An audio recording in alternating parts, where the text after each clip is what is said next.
Hi guys, and welcome to quite a special beer review actually, and a celebration of how I'm not actually dead yet because it's the 900th or 900th,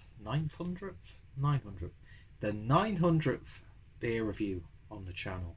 And sorry, I keep looking off camera. I need to get my bottle opener for this one. Yeah, 900 individual beer reviews, and then you've got the additional sort of beer coverage on the channel, and then all the beers that you drink outside of BeerTube and the live shows that you do, and that is actually, when you think about it, an insane figure. And speaking of insane figures, I think you can see that you can clearly tell that I've drank over 900 beers. But no, seriously, joking aside, I was talking about my health.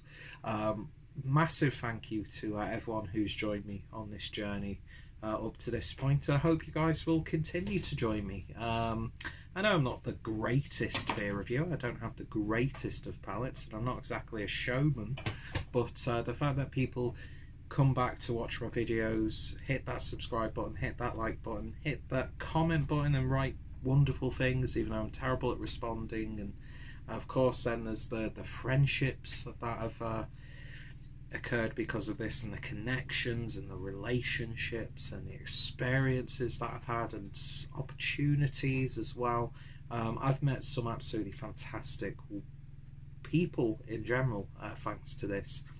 And yeah, so this is dedicated to each and every one of you wonderful folk out there. And yes, so what beer are we looking at today for review 900? We're going over to Fuller's, and we're having a look at the Brewer's Reserve Limited Number 5 Edition Oak Aged Ale, matured for 500 days in fine old whisky casks, bottle conditioned, clocking in at 8.5% ABV. Let's see, Brewer's Reserve Number 5 has been aged in fine whisky casks for over 500 days. The smooth flavour from the oak casks subtly infused into the bottle conditioned ale, creating an aroma of vanilla and a hint of whisky, followed by notes of raisins, sultanas and Christmas pudding. A brew that's well worth the wait. So yeah, a 500ml bottle presented beautifully in this box. I picked this up from, I can't remember the name of the place, but it was a Fuller's pub in Birmingham when we were there for the Brum Piss Up, where you could get the Imperial Stout for £2.35 a half. Yeah, and we only had one half. Well, mind you, Stuart did give me some of his because he wasn't a fan of it, but that was absolutely gorgeous. So, of course, I picked up a bottle of that, which is in there, and I picked up a bottle of this as well, because I've always wanted to try one of these reserve beers. Not too sure on the vintage of this, bottled in April 2016. Okay, so it's actually got a little bit of age on it. I didn't realise. I thought it was like a yearly thing that they do. So, yeah, April 2016, best before, and 2026, and yeah, just absolutely just gorgeous, isn't it? It's just so beautifully presented in this box. 500ml bottle. The only thing that's a little bit annoying is how hard it is to open the box, because I don't want to ruin it, because it's a beautiful presentation box. Is there a leaflet inside? Nope. I believe that this is a strong ale, which is one of my favourite styles. And yeah, so limited edition, number 33,014, and this approved by John Keeling, head brewer, at the time of this, because I can't remember the lady's name now who's the head brewer. And I know Fuller's have now sold off the beers and brewing side of things to Asahi, so they can keep the sort of pubs and hotels and that sort of thing. Not sure how that works out. Do they still have a say in how the beer is produced? I mean, only time will tell if there is a change in quality with Asahi's cash injection. and Takeover. But I'd like to think that the beer will remain of a high quality, because I am a big fan of Fuller's. I don't drink them often enough. The last time I had Fuller's beer was the Vintage Ale for 2017. Well, I picked it up in 2017, so I'm not sure if that would be classed as the 2018 version. I reviewed it on the channel anyway. But yeah, that was a lovely beer. And yeah, they're just this. Is it 1645 or 1845? They're strong ale. What's going on with the colour in this video? Beautiful stuff. ESB, very solid. London Pride, it's a classic. Still need to try Golden Pride. And then you've got the Bengal Lancer. You've got so many beers, and you've got the breweries that Fuller's acquired. Well, I think there was only one Dark Star, wasn't there? I'm not too sure. But yeah, you could clearly tell I've done my research on this. So yeah, I'm not too upset about the takeover, because from what I can see from other takeovers that have occurred over the past few years, the breweries are still going from strength to strength. So who knows? Who knows? It's too early to tell. But yeah, beautiful bottle as well. Continues the artwork from the box, and then you've got this lovely tag over the cap of the bottle, and which I will hopefully preserve, so I can apply that to some paper. In fact, I'm going to do that now so I don't lose the stickiness, because I'm a sad bastard, essentially. And I will be keeping the box, and I will probably be keeping the label as well. Anyway, so let me just apply this to here. There we go. That's preserved nicely enough. But yeah, beautiful presentation by all accounts, and that is the crown. So very nicely presented indeed. And of course, dedicating this to each and every one of you guys, but more specifically my beer tuber brethren, who I have met a couple of times now. So big shout out to Jake from Jaco Beer, Stuart from Ginger Ale Trail, Rob from Hop Scene, Craig from Kent Beer Reviews, Dean from Dean's Beer Reviews, Harry from Blue Nose Beer Reviews, James from Rampant Lime Reviews, Brett from Beardy Beer Reviews. Who else have we got there? We've got so many people that would be just, it'd take me absolutely ages. But of course, I know a big fan of beers like this is Paul from PA Brew News. So I'm going to be dedicating this to you as well, my friend, because I know you'd appreciate it. And you've probably already had this one, I'm not too sure. But yeah, I think I paid £9 for this bottle, and at the time I thought that was a great price, but knowing that it's actually been aged for me, it's even better. And yeah, I think I paid the same price for the Imperial Stout, which I know you can get a little bit cheaper in some supermarkets, but by the time I go there now, they're probably all sold out, and it's cost me to get there, so I'm happy to pay that difference and buy it directly from the source, if you will. So I'm going to be using this Overworks glass from Brewdog. And yeah, let's see what we get with this one. Excuse me. Can we get it all in there? No, we won't do that, so I can at least swirl it and give it a sniff and that sort of thing. Yeah, beer in a glass then, and a lovely sort of coppery amber colour. A little bit of a rustic edge to it. It is a clear beer. Very subtle haziness there, so it does have a slightly unfiltered look, but I'd say it's, actually, I don't know. Might just be the carbonation in the glass just clouding it a little bit, I don't know. But yeah, lovely sort of like chestnutty, toffee looking beer, and a very nice pale beige one finger head. And yeah, it's looking very regal in the glass. So we'll see what we get on the nose. Oof, oh my. Well, you definitely get that whiskey cask or whiskey barrel. So I'm not an expert on whiskies or anything like that. So I'm not sure if it's like a Speyside or if it's a single malt.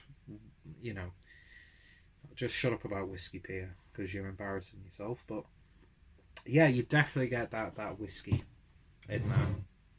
That peated sweetness, big hits of vanilla in there already, and then it's backed up by a lovely sweet toffee like malt build. And the good thing about it is that whiskey edge, it's not too harsh. It's actually really nicely balanced and works well with the other flavours that are in there. Of course, that whiskey is giving it a sense of like an alcohol presence, but it's just no harsh. It's so nice and sweet, I would say. And it definitely has that strong ale, almost doppelbock sort of aroma as well. Oh, it smells nice and rich and robust, so let's give it a taste. And let's fix my hair before we do. That's my one hair reference per video right there. Anyway, enough of the faffing, enough of the ponciness, he says, as he's poured in pretty much a wine glass. Let's give it a taste. Cheers.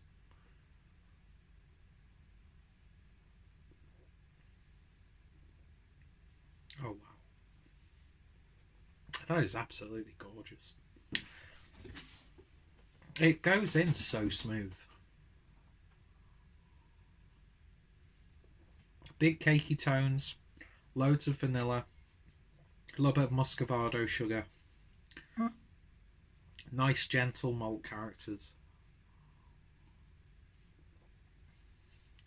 Then these berry-like flavours come into play. Just had a nice little steeped fruit character. Christmas pudding by the bucket load.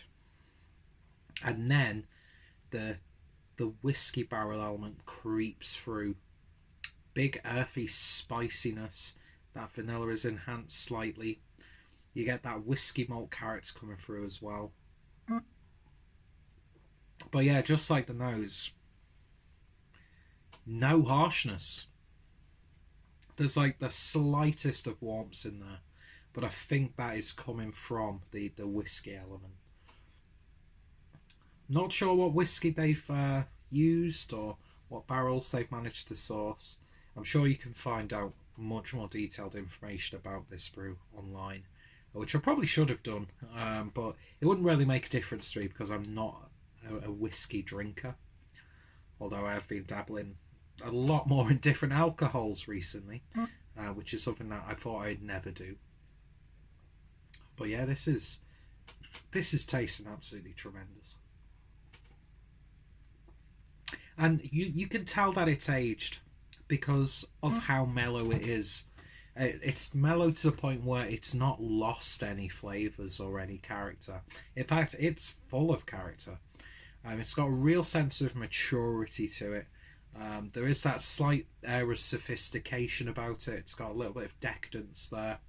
Mouthfeel is the upper end of medium, but it's got a silky smoothness to it. And yeah, this is one of those beers that you're just going to take your time with because of how complex the beer actually is. And it's just tasting like an absolute dream. It really, really is. I definitely think it's a strong ale that they've used. I'm not sure if it's the same that they use for their 1865 or 1645. Oh god, excuse me. Just the right of carbonation, just the right amount of carbonation, I should say. But yeah. See, I wish I'd have opened this whilst I was in Birmingham and shared it with everyone. But I can't think of a better beer that I have in my possession to mark 900 beer reviews on the channel. And I'm so happy that I picked this up. It's one of those moments where it's like I should have picked up a few and put some away. But yeah, it was a really nice surprise to discover that it was actually bottled in 2016. Not sure when it was released, of course. But yeah, loads of sticky toffee flavour. There's almost like a banoffee pie character coming through, which is tasting really nice.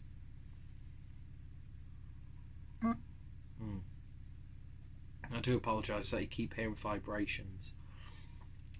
I've said it so many times, my phone's so quiet until I start recording reviews, and then that's when it all kicks off. But yeah, this is It's a marvellous beer. It really, really is. And for the price, I could have justified paying double for what I did for this. And I just hope that if they continue to do these special beers, that quality is still there, and they've still got the masterminds in the brewery to pull off these beers. I hope with the takeover it doesn't sort of like overly commercialise the brewery, so then they focus on, oh, what's your highest selling range of beers? We're just going to concentrate on those. I hope they still produce these beers, and you know what, if I come across any more of these, I know for a fact that I've got beers to put away and enjoy with good company. In terms of food combinations, a wonderful game dish would go well with this, with a nice rich port wine sauce perhaps, or maybe a nice dark rye bread with some really pungent cheeses and some stark cured meats, that sort of thing. Maybe a little bit of habanero chutney. I'm just describing what I want to eat right now with this beer, so please excuse me. And yeah, this is a wonderful, wonderful beer. It really, really is. I can't pick out any faults. I really, really can't. And in terms of just a drinking experience,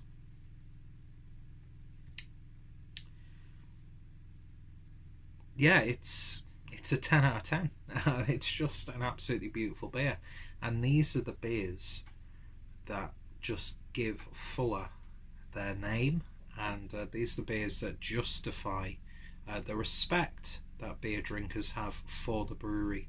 And I know some people have turned their noses up at Fuller's now because of the takeover, but if they can continue to brew these sorts of beers, and Asahi still lets the brewers have that flexibility, then I'm not going to be too upset. Do you know what I mean? I think we've got too much of this knee-jerk reaction culture when it comes to like brewery takeovers. I mean, when you really think about it, it doesn't happen often. And for every brewery that gets taken over, just think of how many upstarts there are. Just think of how many undiscovered gems there are in your local area. And do you know what? If you don't want to support that brewery, don't support it. Money talks, you know, at the end of the day. So, you know, if you want to spend money elsewhere, do that. But if you want to still continue these beers because they are tasty, then I don't think you should be, you know, vilified for that and like seen as an enemy of the craft. Do you know what I mean? Because that's just absolutely ridiculous. I mean, yeah, not every takeover or cash injection is, you know, it's not a nursery rhyme or an Aesop's fable, do you know, that gives you a new look on life. Do you know what I mean? They're not always going to be soul satisfying, but at the same time, I'm not seeing too many breweries suffer when they get to that level. And I think Fuller's has way too much history. It has way too much heritage to allow anything like that to happen. But again, we can't say that now because it's not even been a couple of months since the takeover. And I know I'm basing this on a beer that was brewed long before this happened. But there's a part of me, there's a big part of me that still has confidence that the brewery itself will still brew these world-class, special, limited edition beers. And you know what? If they don't, then that's a sad day for brewing. But until that happens, you know, get off your Facebook groups, get off your message boards, stop shouting on your soapbox on Twitter or Instagram, and just, pardon my French, fucking enjoy beer. And if it is, you know, if it does turn to shit, enjoy this fucking beer now before it does potentially, and then worry about it later. But then at the same time, as I said earlier, you've got plenty of options. So don't come in sharp, please. Thank you. There's another sock in the jar. Oh, thank you, maid. Yes, I did. And I'm not editing it out either. Anyway, so yeah, 10 out of 10. That's my say on the matter. Links down below to the brewery, and if there's any additional information that I can find, link will be down below. And of course, please present me information about this beer and give me your thoughts, opinions on the Fuller's Asahi takeover. Yeah, I know it's a celebratory video, but I'd like to have some sort of discussion about this. And yeah, 10 out of 10. It's just a beautiful beer. One to have every now and then. You don't have it too many times. You don't want to overindulge yourself in it, but you could definitely do that if you really wanted to, because of how nice it is. But yeah, and I can't think of a better beer to celebrate my 900th beer review on YouTube. God, I'm not going to say though, the beer is slightly repeating on itself, but that's because I have eaten a naan bread pizza about half an hour before starting to record this video, so that probably could have something to do with it. It's just lovely. It's just absolutely lovely. And yeah, so if you've tried it, let me know your thoughts, opinions down below. What are some of your favourite Fuller's special releases? As I spit on the floor. What are some of your favourite Fuller's beers? What's your thoughts, opinions on the whole situation? If any of my friends and fellow beer tubers have reviewed this one, their links are down below. Check out Fuller's. If you can see the camera's going a bit weird, it's because I've got a psychedelic screensaver on my MacBook, even though I turned off that feature because it's bloody annoying. And yeah, so just a massive thank you, and go check out all of those guys that I mentioned, because I wouldn't be doing this if it wasn't for folk like that, and for folk like you who are watching these videos on hopefully a regular basis. But even if you've just watched once and then never bothered again, you know, you took the time to see what I was doing, whether you liked it or not, and that means a hell of a lot to me. So yeah, thank you, and here's to 1,000. So I've got to think of something pretty damn fucking special for that occasion, but I'm sure I'll think of something. So yeah, thank you all for watching, and I shall hopefully see you all later. Cheers.